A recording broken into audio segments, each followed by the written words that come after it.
Brain of Britain, the nationwide general knowledge contest, chaired by Russell Davis.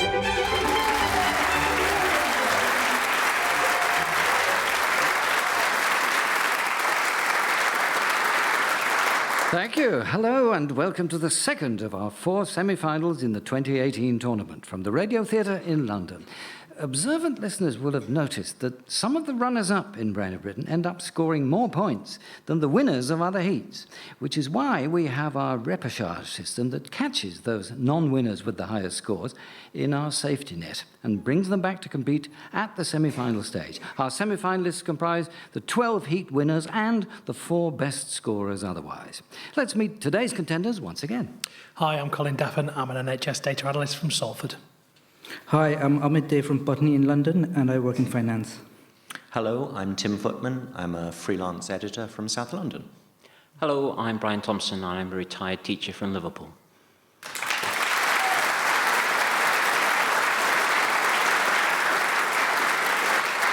Welcome back, all of you, and the best of luck. There are no safety nets from now on, I'm afraid. Only the winner of today's contest will be in the final in a few weeks' time. And if more than one of you have the same score at the end of today's proceedings, we'll have to decide it by means of a tie-break. Let's get things started then, and the first round begins with you, Colin Daffern.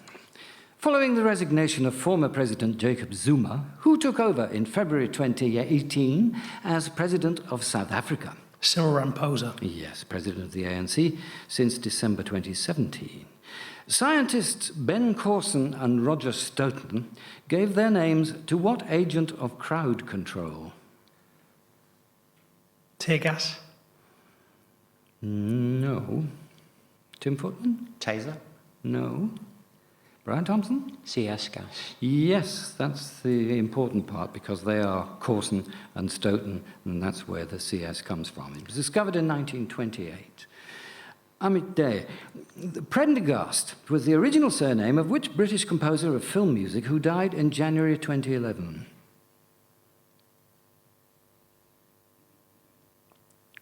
Nyman? No. Colin Daffern? John Barry. He was John Barry Prendergast. Tim Footman, a question for you. In heraldry, tincture is an inclusive term for the metals, furs and colours used in a coat of arms. The tincture known as gules indicates which colour? Red. It does. Who was the governor of the Falkland Islands at the time of the 1982 Argentinian invasion? Rex Hunt. Yes, indeed. At the start of the invasion, he sent his family and domestic staff away from Cumberland House in Stanley to safer houses with only their most valuable possessions. His housekeeper took a picture of the Queen and a bottle of gin. Wonderful. Tim Footman, what TV soap opera that ran for 21 years was filmed in a real cul-de-sac in Liverpool? Brookside. Yes, created by Phil Redmond, who had previously given us Grange Hill. The prelate James Ussher, who lived between 1581 and 1656, is probably best known nowadays for having calculated a precise date for the biblical creation. In which calendar year did he decide it had taken place? Is it 4004 BC? Absolutely precise, yes. Well, the 23rd of October, 4004 BC, actually, but you were certainly near enough. Yes, indeed. Which popular children's animated TV series features a vegetarian cocoa-loving vampire who shuns meat after he was resurrected with ketchup instead of blood? Count Darkula? Yes, voiced by David Jason. 5 in a row and a bonus mark to Tim Footman.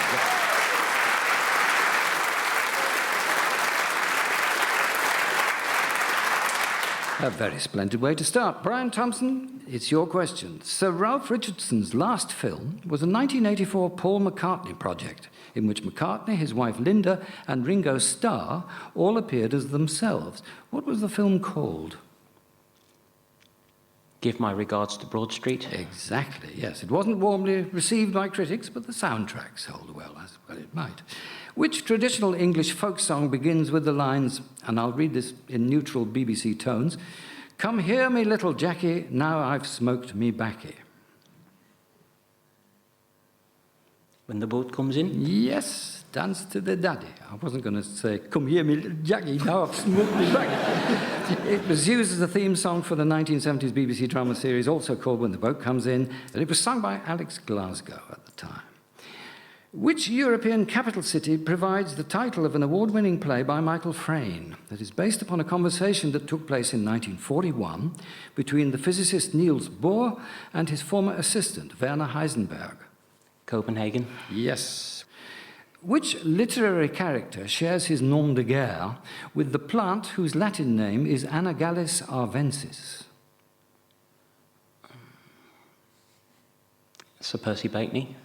Sir Percy Blakeney, yes, that's a very refined way of putting it. Otherwise known as? The Scarlet Pimpernel. Well done, yes. The Women's Institute movement originated in Canada and was introduced to the UK during the First World War. On which island was the first British branch formed in 1915? Anglesey. Yes, and happily for a radio programme with a Welsh presenter, this branch was based in Llanfairpwllgwyngyll. Thank you.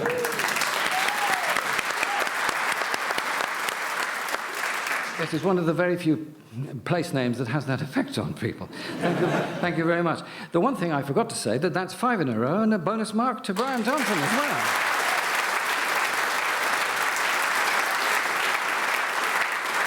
Wonderful. At the end of round 1, Amit Day has yet to score and Colin Daffern has 2, but Tim Footman 6 and Brian Thompson 7.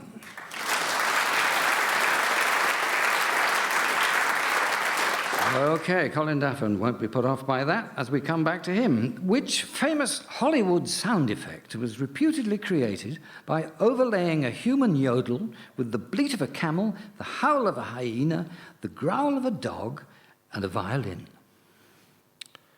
Is it King Kong's roar? No, it could well be, but it wasn't. Yes, Amit Day.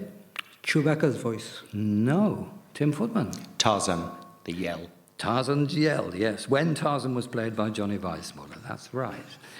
Amit Day's question, which satirist drew the 1797 cartoon that popularised the Old Lady of Threadneedle Street as a nickname for the Bank of England? Thomas Nash. No, Colin Daffern. Gilray. Correct. You corrected yourself in time. James Gilray was drawn at a time when William Pitt the Younger was struggling to reduce the national debt. Tim Footman, which much-loved but endangered British bird has the classification Turdus philomelos? Is that the wren? It isn't the wren, I fear. Amit Day. Nightingale. No. Brian Thompson? Hedge sparrow. No. Colin Daffern? Mizzle thrush. Song thrush, I'm afraid. Yes, not to accept missile thrush because it is a different species. The song thrush's numbers are declining seriously, especially on farmland, making it a red list species. Brian Thompson, who wrote the 1722 novel A Journal of the Plague Year? Defoe. Daniel Defoe, yes, it purports to be an eyewitness account of events in London in 1665, and the vividness of its historical detail is unquestionable, but it's obviously heavily fictionalized and is therefore usually classed as a novel. What was the name of the declaration named after a district of East London that brought the Social Democratic Party into being in 1981? Limehouse. The Limehouse Declaration it was, made at the London home of the Gang of Four member David Owen, in Limehouse. Which novel, first published in the UK in 1960, sold 200,000 paperback copies in its first day? Lady Chatterley's Lover. Yes, by D.H. Lawrence. I'm glad to say I've forgotten which page most juvenile readers made straight for, but word of it had got around, I think. GVHD is a condition which occurs after some forms of transplant in which the body is attacked by the transplanted material. What do the letters GVHD stand for?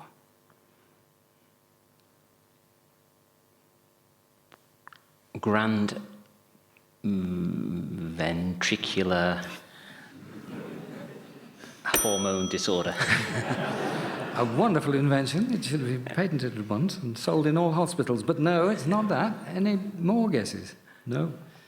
Not heard of this. I hadn't either. Graft versus host disease is the answer. And an end of another round. Amit Day has yet to score. Colin Daffern has 3. Tim Footman 7. Brian Thompson now 10.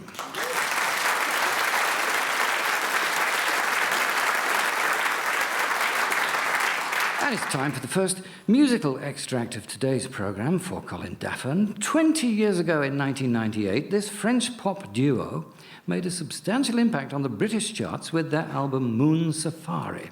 I'd like you to name them.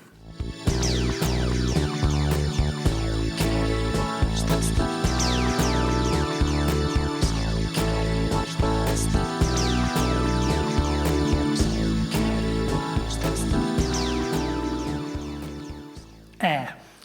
A-I-R spells air, yes. Nicolas Godin and Jean-Benoit Dunkel by name. Their music was inescapable on radio and TV trails at the time. We heard the track Kelly Watch the Stars. An episode of the TV comedy series Citizen Smith, broadcast in 1979, had a title which was soon to be reused by its writer John Sullivan as the overall title of his next sitcom project for the BBC. What was the title? Only Fools and Horses. Yes, in full, the folk saying is only fools and horses work for a living, hence Del Boy's way of life. Which legendary figure of the American Wild West controversially refereed the World Heavyweight Boxing match in San Francisco in 1896, which featured Bob Fitzsimmons versus Tom Sharkey? Why, Earp? Yes, Earp awarded the bout to Sharkey after Fitzsimmons had knocked him down, citing a foul blow, and he was roundly booed for his troubles. What game can feature alleys, aggies, and cat's eyes? Marbles. Yes, aggies made of agate, and alleys are traditionally made of alabaster. Which abbey, the last abbey to be disbanded during the dissolution of the monasteries, is also reputed to be where King Harold was buried after the Battle of Hastings? Fountains Abbey. It wasn't Fountains. Brian Thompson. Battle? Nope. Tim Footman? Waltham? Waltham Abbey. You're right, yes. Amit Day, we come to you. In mobile phone technology, what does the G stand for in the abbreviations 3G, 4G, and so on? Generation. It does. The Greatest Gift, a short story by Philip Van Doren Stern, is the basis of which hugely successful film of 1946? Miracle of 34th Street. No. Colin Daffern? It's a Wonderful Life. Starring James Stewart as George Bailey and Henry Travers as Clarence Oddbody, a second-class angel who has yet to earn his wings. Tim Footman, we come to you. In the world of high fashion and designer wear, what specifically is a 255? A collar. No. Sounds a very small one. Brian Thompson? Pair of shoes? No, not a pair of shoes. Colin Daffer? A heel. No. How many days going to have a go? A hairstyle.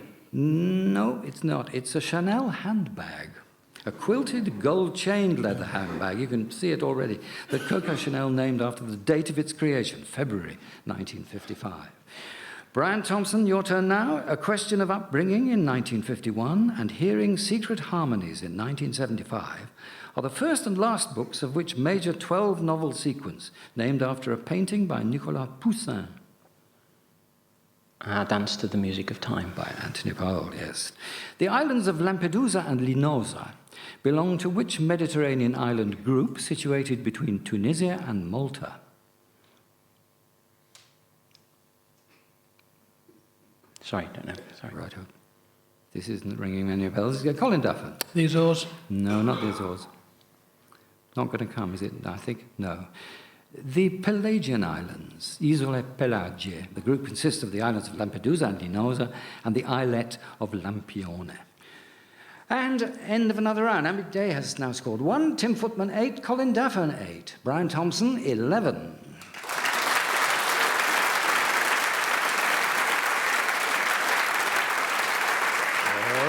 We've reached the point of the programme where our four brains can rest their butterfingers for a few moments and work together as a team to unravel a couple of clever questions sent to us by a listener hoping to beat the brains. Today's questions have come from Mrs. S. Russell in Wisbech, and Mrs. Russell is out to test your knowledge of English and British monarchs. Please do confer before venturing your answer, and Mrs. Russell stands to win a prize if you can't dispatch her questions adequately. Here comes the first one then. What do the following monarchs have in common? Edward IV, Henry VIII, and George VI.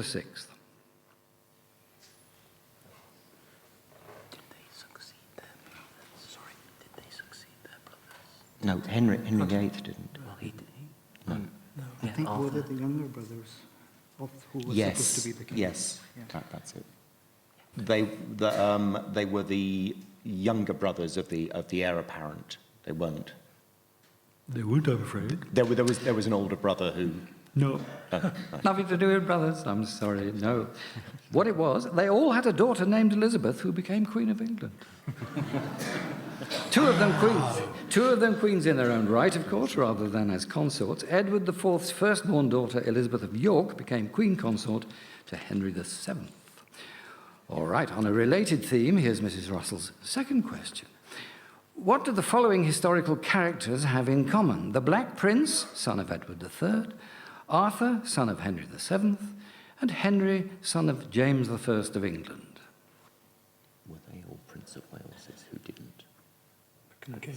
They didn't become king. Well, similar to the previous answer, there were princes of Wales who did not become king. Exactly right. Well done. Yes.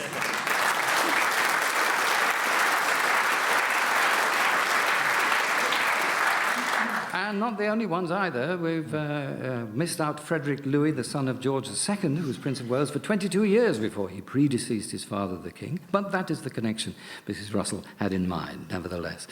So thank you very much for your questions, Mrs. Russell. One of them did defeat our collective brains. And from here at the Radio Theatre, you will get not only a prize, but this majestic round of applause.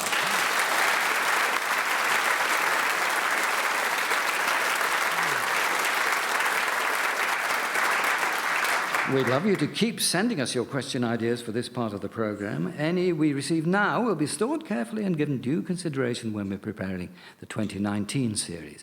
You can send them to us by email at brainofbritain@bbc.co.uk or by following the Contact Us link on our web pages. Or you can send them to us by paper and envelope to Brain of Britain, BBC Dock House, Media City, UK, Salford, M50 2LH. We receive so many suggestions that we can't always acknowledge receipt, for which we're sorry, but we will make every effort to let you know in plenty of time if your questions are chosen for inclusion. Royal fun and games over then, back to the contest with everything still to play for. The next round starts with you again, Colin Daffern. Pteridology, spelt PT at the beginning, is a branch of botany that deals specifically with the study of which type of plants? Fungus. No. Brian Thompson. Ferns. Ferns and related plants, it is indeed. AMIT Day. In 1979, American professors Susan Gubar and Sandra M. Gilbert published a book, now considered one of the 20th century's most important pieces of feminist literary criticism. The title they chose for it is a reference to a character from Charlotte Bronte's novel Jane Eyre. What is that study's title?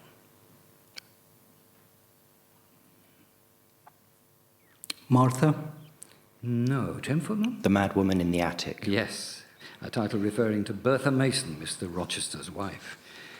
Tim Footman, during his time as a prisoner at the Nazis' Stalag 8A camp during the Second World War, the French composer Olivier Messiaen wrote a piece of music consisting of 8 movements for violin, clarinet, cello, and piano. What is its title? Tarangalila? No. No. Nobody going to have a yes. Brian Thompson is. The birds. Nope. Colin Daffern. Variations. No. No, it's rather more doomy than that. It's Quartet for the End of Time. Quatuor pour la fin du temps. Brian Thompson. We have eaten your bread, you have eaten ours. We have loved your bergs, your pines' green moan, fair Rhine stream and its storied towers. These lines are taken from the first stanza of England to Germany in 1914, a poem written in the first months of the First World War by which author? Kipling. No. Tim Footman. Was it Hardy? It's Thomas Hardy, yes. I suppose author was probably the clue, since we think of him as an author first and a poet second. And that's the end of that round. AMIT Days 1, Colin Daffern 8, Tim Footman 10, Brian Thompson 12.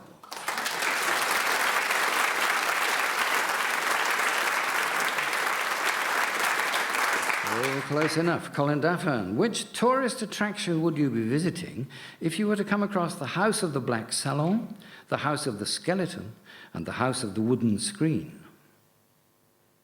Taj Mahal. No. Yes, Brian Thompson. London Dungeon. No. Sounds like it, doesn't it? Tim Footman. The Kaaba at Mecca? No. I mean, they're going to have a go. No. It's Herculaneum. They're all excavated buildings in Herculaneum, the ancient city in Campania that was destroyed by the eruption of Vesuvius in AD 79. Time for another sound clip. And it goes to AMIT Day, and we're about to hear a significant TV announcement from some 50 years ago. All I'd like you to do is name the speaker. I shall not seek, and I will not accept the nomination of my party for another term as your president. But let men everywhere know, however, that a strong and a confident and a vigilant America stands ready tonight to seek an honorable peace and stands ready tonight to defend an honored cause, whatever the price, whatever the burden, whatever the sacrifice that duty may require. Yes, it's called Nixon. It wasn't Nixon, no. Tim Footman. Lyndon B. Johnson. Lyndon Baines Johnson, yes, announcing his intention not to seek re-election in 1968, a dramatic announcement that set the tone for that particular election year. Martin Luther King and Robert Kennedy were assassinated, and Richard Nixon was elected president by the narrowest of margins. Tim Footman, your turn. John Proctor and Abigail Williams are characters in which play, first performed in 1953? The Crucible. By Arthur Miller, you're right. According to Ovid's Metamorphoses, when Actaeon saw the goddess Artemis bathing, what kind of animal did she turn him into? An ass? No, AMIT Day. An antelope. Stag. A stag, yes, a stag, a deer, yes, you're right. And we come to Brian Thompson. Ochi Day, or No Day, is celebrated every 28th of October to commemorate the reply to an ultimatum made by Mussolini in 1940 by the Prime Minister of which country? Greece. Yes, it was. Mussolini demanded entry into Greece, and Greece said no. It became No Day.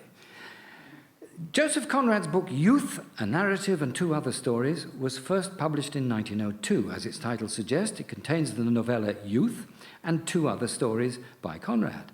Can you name either of them? Lord Jim. No. AMIT Day? Heart of Darkness. Yes, that'll do. That was certainly one of them. The other one was The End of the Tether. And that's the end of a round. AMIT Day now has 3. Colin Daffern 8. Tim Footman 12. Brian Thompson 13.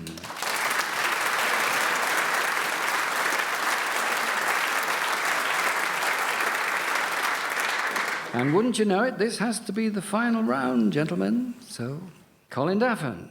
Which American president who served from 1837 to 41 was known as Old Kinderhook? Millard Fillmore. No. Tim Footman. Van Buren. Martin Van Buren, yes, he was born in Kinderhook, New York State. One apocryphal explanation for the origin of the abbreviation OK is that he had those letters stamped on goods which met with presidential approval. But there are so many explanations of OK. AMIT Day. The lower reaches of what river are the only location in England where it is not required to buy a rod license to fish for salmon? The Severn.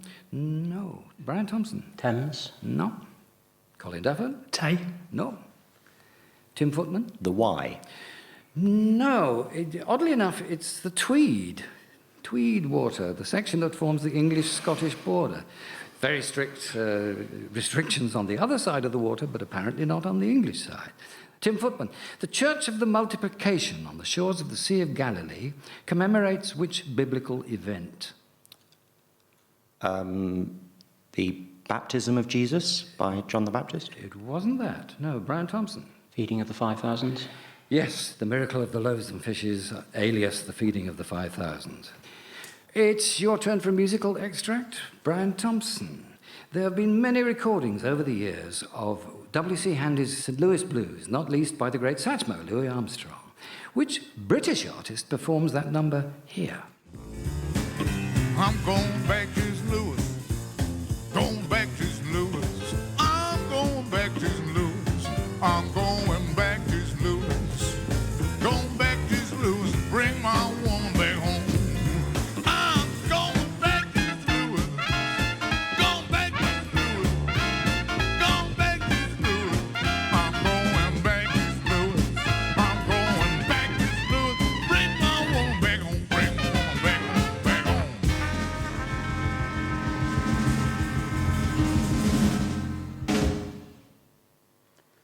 George Melly.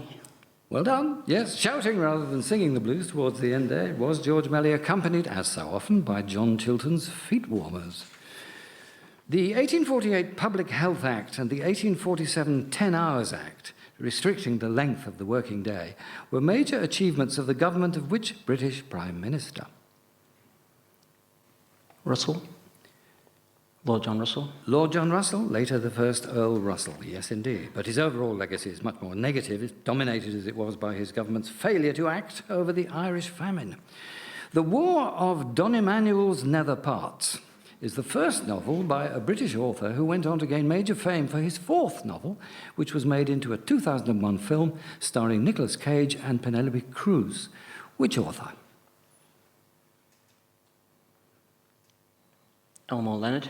No, Colin Daffern. Louis de Benez. Louis de Bernières, yes, you're right, that later novel being Captain Corelli's Mandolin. And that is the end of the second semi-final of Reign of Britain 2018, where the final scores are these: AMIT Day 3, Colin Daffern 9, Tim Footman 13, Brian Thompson 16.